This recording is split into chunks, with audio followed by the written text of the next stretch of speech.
You know what it is? It's like I've got all of this stuff to do and lots of it, but like you're procrastinating, whatever, and then you That's why you're able to record a fantasy football podcast in the middle of your working week. yeah, man. Welcome to a different corner, a fantasy football podcast.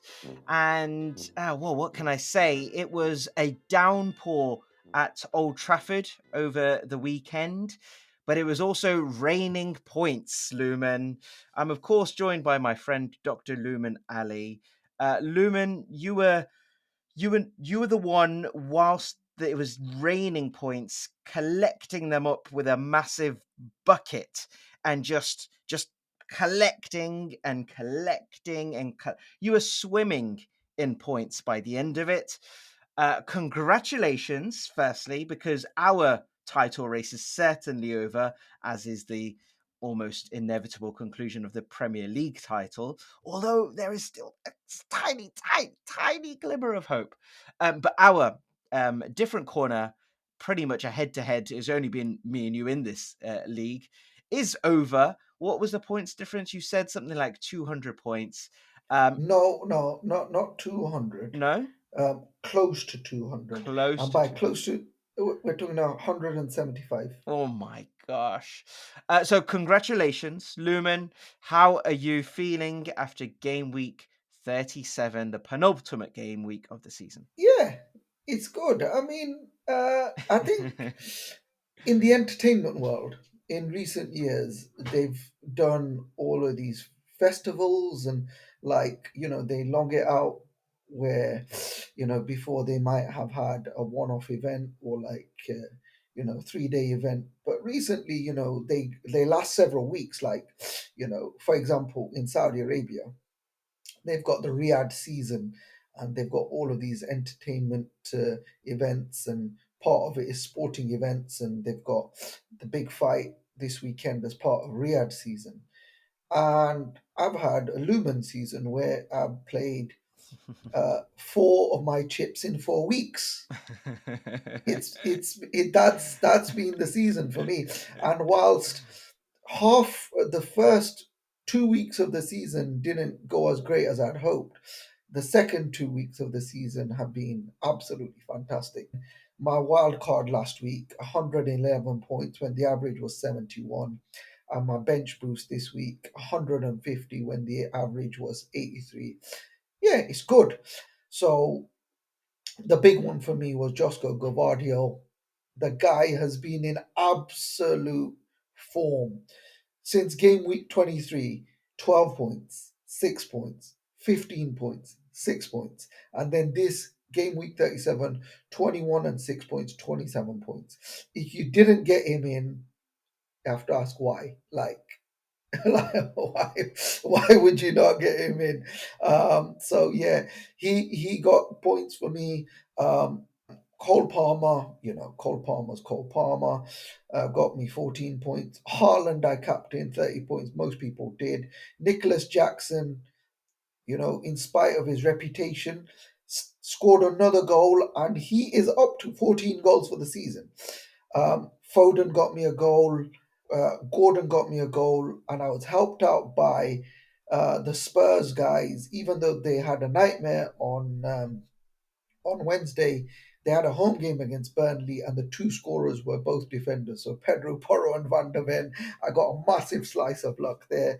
But my bench got me 28 points. I can't be disappointed. Yeah. When you are bench boosting and you're getting close to 30 points off the bench, it is like take that away and you're at around 120, which is still incredible. But to get that bench boost, it pushes you to 150. Your game week rank of all the players this week, you're in the 20,000th mark on the whole website. It's like, that's unbelievable. 150 points. Your bench boost really worked out. You captained Haaland, of course, which is again you've not been great with your captains this season, but that also worked out for you. In fact, that was the only way you could have done better was Guardiola. And you said, how were you not going to get? You have to ask yourself questions if you didn't get him in. Well, I'm the person who didn't get him in, unfortunately. But you didn't have a bad week yourself. I mean, against you didn't have Guardiola, but against an average of 83 points, you got 97 points. You had one transfer which didn't end up well for you, but it didn't end up well for me either. But you can't be unhappy, right? Or can you? No, I suppose not. 97, average is 83. I'm above the average. No, I can't be. And actually, I've had a bad season. I've had a really poor season. And 97, it might be my best score this season because, 98 was my best score a few weeks ago. And actually, it goes to show why I've not had a good season. I've not hit the triple figure point at any point this season, whereas you've hit it, what, three times? In the last 4 weeks. Three times in the last 4 weeks.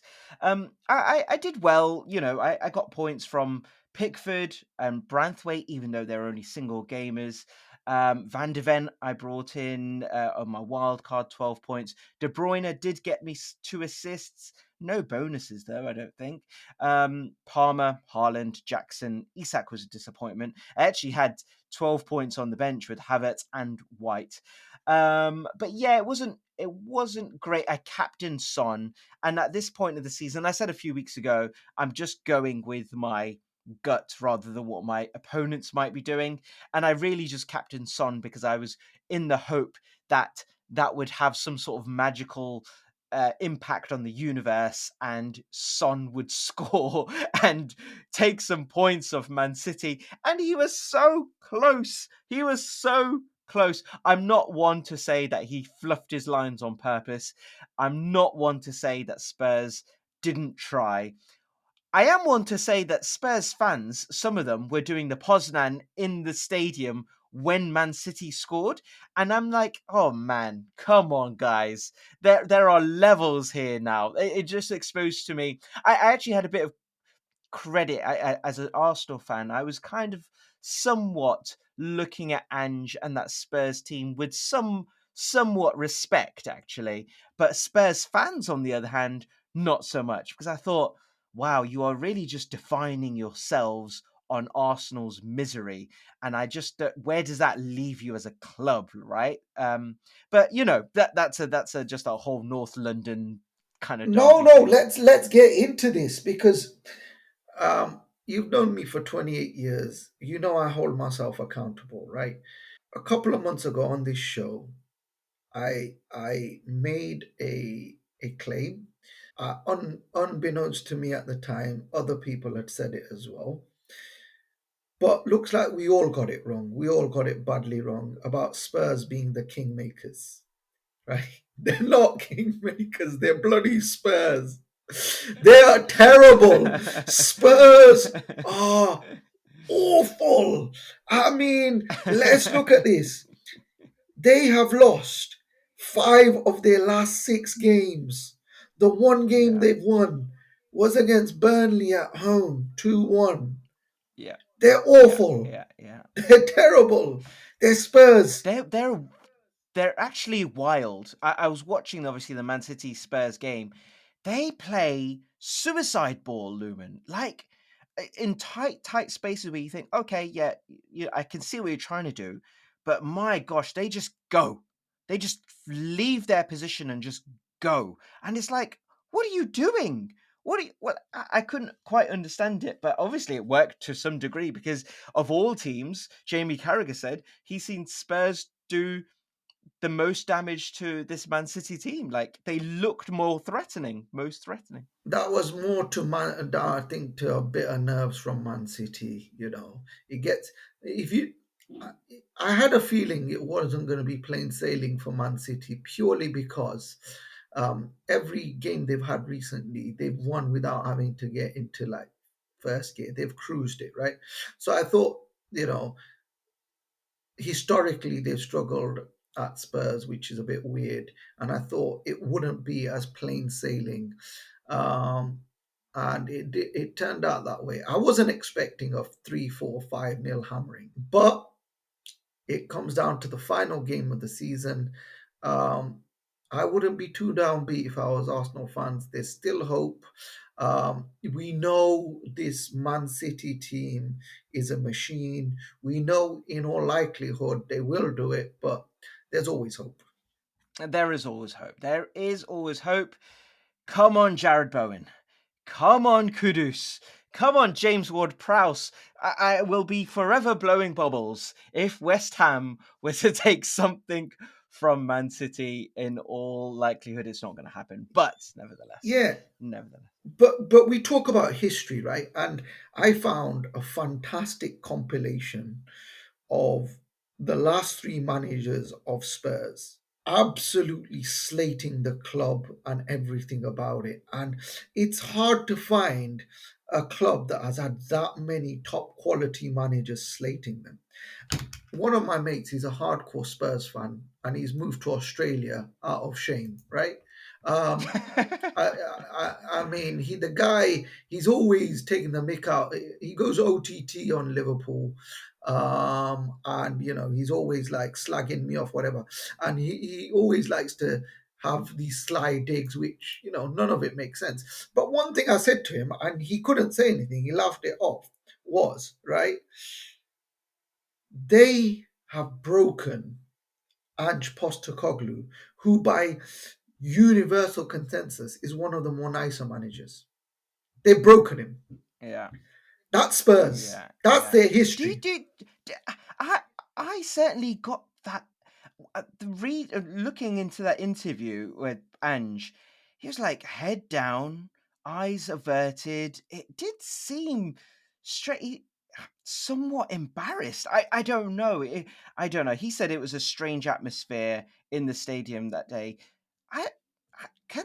Is he gone? He can't be gone, surely, after one Um, season. well, if he's gone, it will be more to do with if he has any problems with um, with the ownership not backing him. But as far as the fans are concerned, I mean, then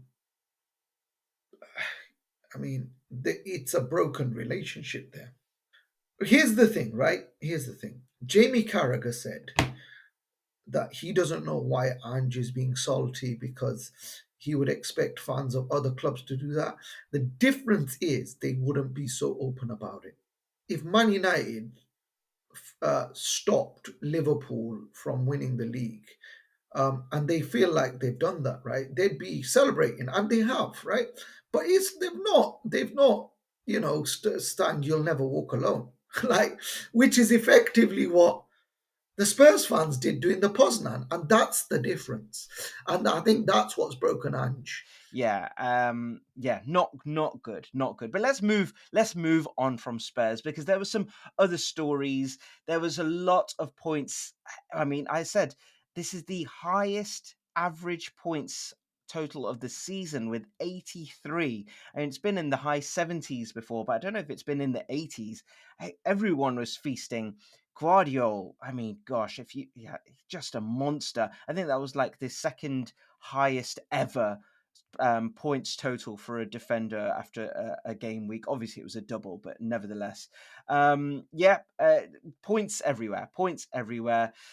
And so then we head towards the final game week of the season, Lumen. The final game week, 38 is here. Sunday, everyone will be playing at the same time, of course. How are you feeling about your squad? You're just, I presume, just going to use the final one transfer. You've no more transfer, no more chips either, right? I'm very no. I'm full. No more chips for me. I'm going on a diet until next season. So for me, I was very strategic. I did my wild card with two things in mind. I did it with a double game week in mind and with the last game week in mind. And I was fortunate that the teams in form had the double game weeks. And there's three teams in particular: Arsenal, Man City, and Chelsea. Now, off the back of that, I've got three Man City players who've got a home game against West Ham. I've got three um, Chelsea players with home games against Bournemouth, and I've got two Arsenal players with home games against Everton. Rounding it off, I've got two Spurs players with away games against Sheffield United and Isak away to Brentford. So I like the players. I like the fixtures. The fixtures. So in a nutshell, I've only got players from five teams in my first 11, which sounds a bit crazy, right? And the only decision I've got to make is Isak has not done it for me. Really, he's not scored in the last two games in the double game week. But do I take the risk of taking him out and getting in a Michael Olise who is absolutely on fire? Absolutely on fire. I mean, I wasn't paying attention until you told me, but when the guy starts, he does it. Yeah. He does He it. does it. He does it. He's so good, especially at home. So he's got a home fixture. You said, didn't you? At home to Villa, of course, who are celebrating, who are pretty much on the beach now after that amazing Champions League spot, Yeah, securing it. Yeah, the only other there's Crystal a couple Palace. of other players in contention. So Trossard, he's been doing it, but Everton have tightened up at the back, and I don't know if they're gonna, what if they're gonna carry on in the same vein or not. The big one for me that I was thinking about a couple of weeks ago was Mo Salah. After Mo Salah in the Spurs game showed up, I thought, yikes, I've got to get him in for the final game of the season. Home against against Wolves, final game for Klopp. He'll do something, but I'll have to take minus points, and I am not in a position to take minus points. With how close it is between me and some of my rivals. I mean, in my uh, in my work league, I've got a 17-point lead against my manager. I want to finish ahead of him. I cannot afford to. So yeah, I'm happy.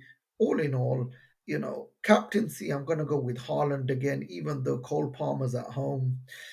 What about you? Are you happy with your team as going into it? I actually am happy with the team.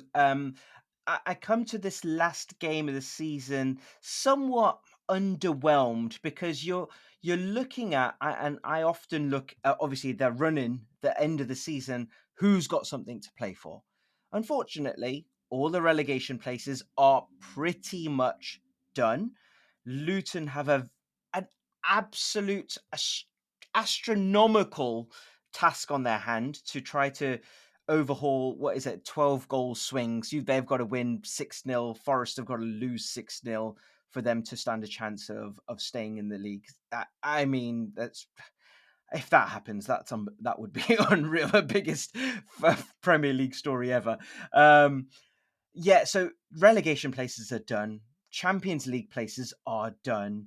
The title, of course, we know it's one of two teams, but it's almost definitely City. So yeah, basically, do you bank on Haaland? It's a bit boring for me, but it's you've got to pretty much do it, I imagine. And then you look at Europe. Chelsea, Newcastle are still in it. United with an outside chance, so maybe there. That's where you invest. But United are away to Brighton. Chelsea are at home to Bournemouth, so maybe you captain a Cole Palmer captaincy there, maybe.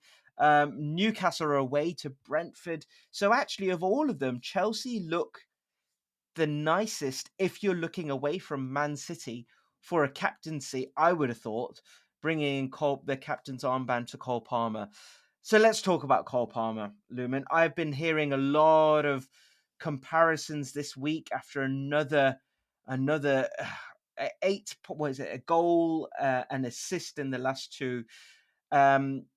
Comparisons with Frank Lampard, comparisons with Eden Hazard, not in terms of style of play, just in terms of output.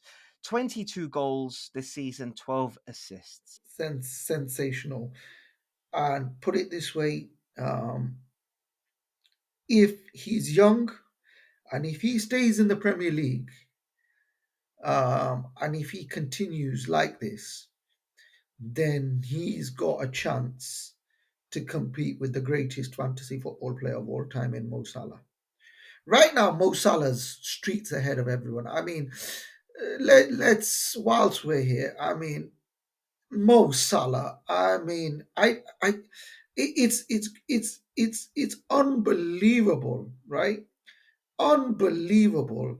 Mo Salah this season has had a down year where he's been injured for many games, missing for African Cup of Nations, and yet he's broken the 200-point barrier yet again, and he's the fifth highest scoring midfielder. It's absurd. Absurd. He is the Egyptian king. I mean, some people think, he's on his way down, but if he's still at Liverpool next season, I'm gonna have him in. Obviously, he's not been great since his injury. If he starts next season badly, then we can say that the injuries had bigger impact on him than we thought he would. But there's people who've written him off. I haven't.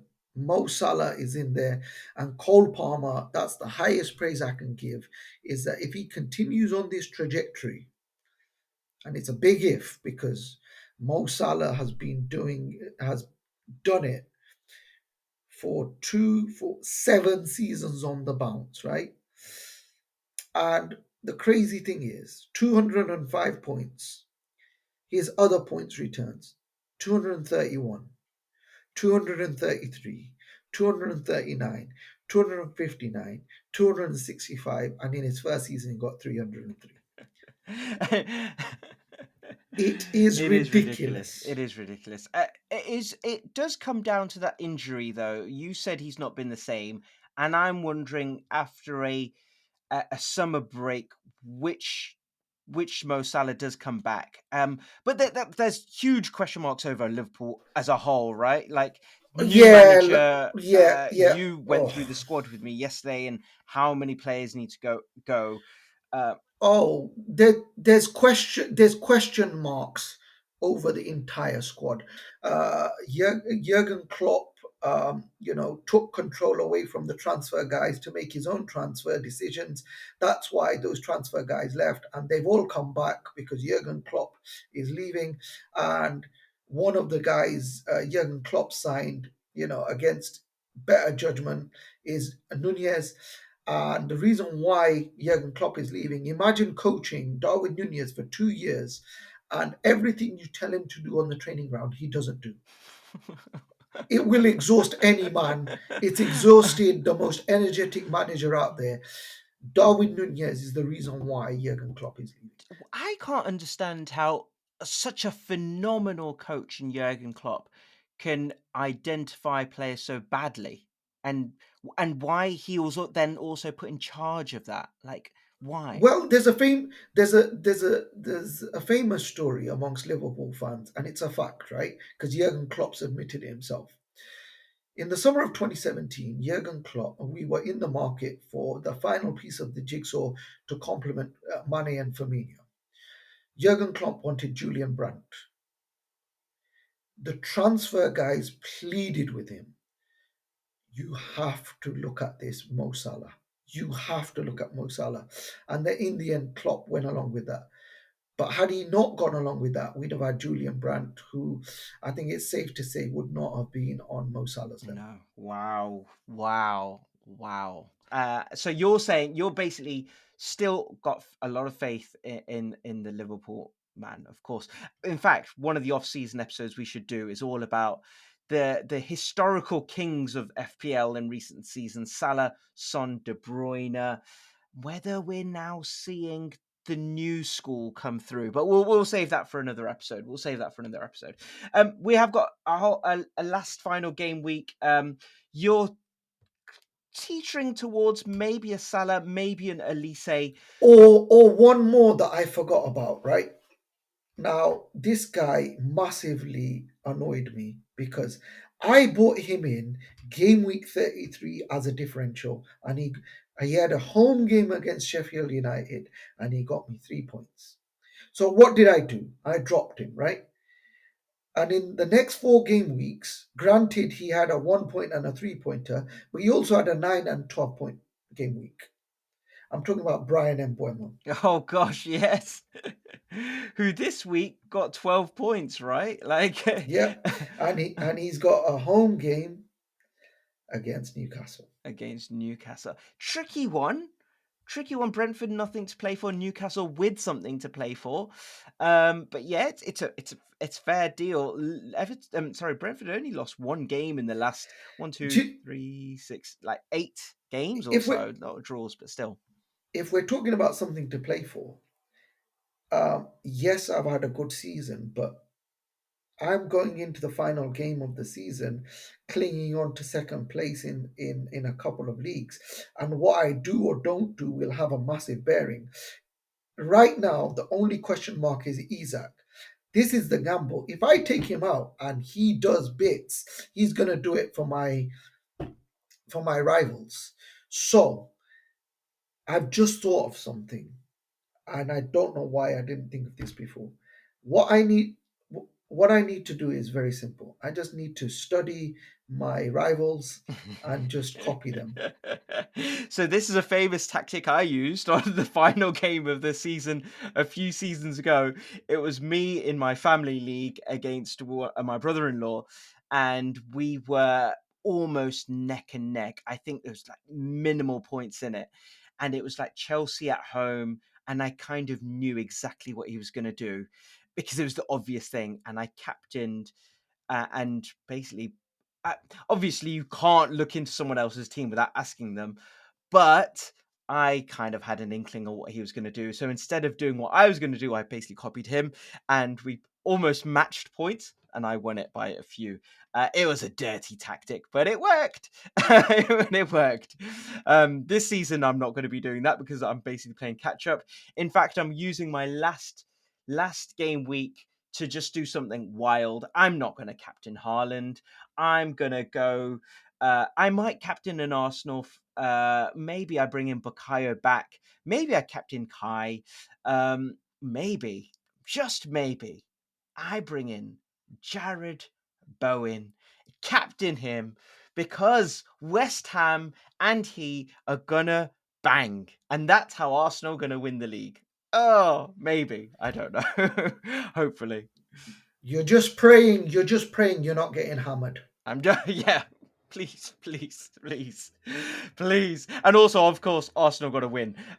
So yeah, let's see. But anyway, game week 38. Lumen, we will be there. We will be there. We will be there.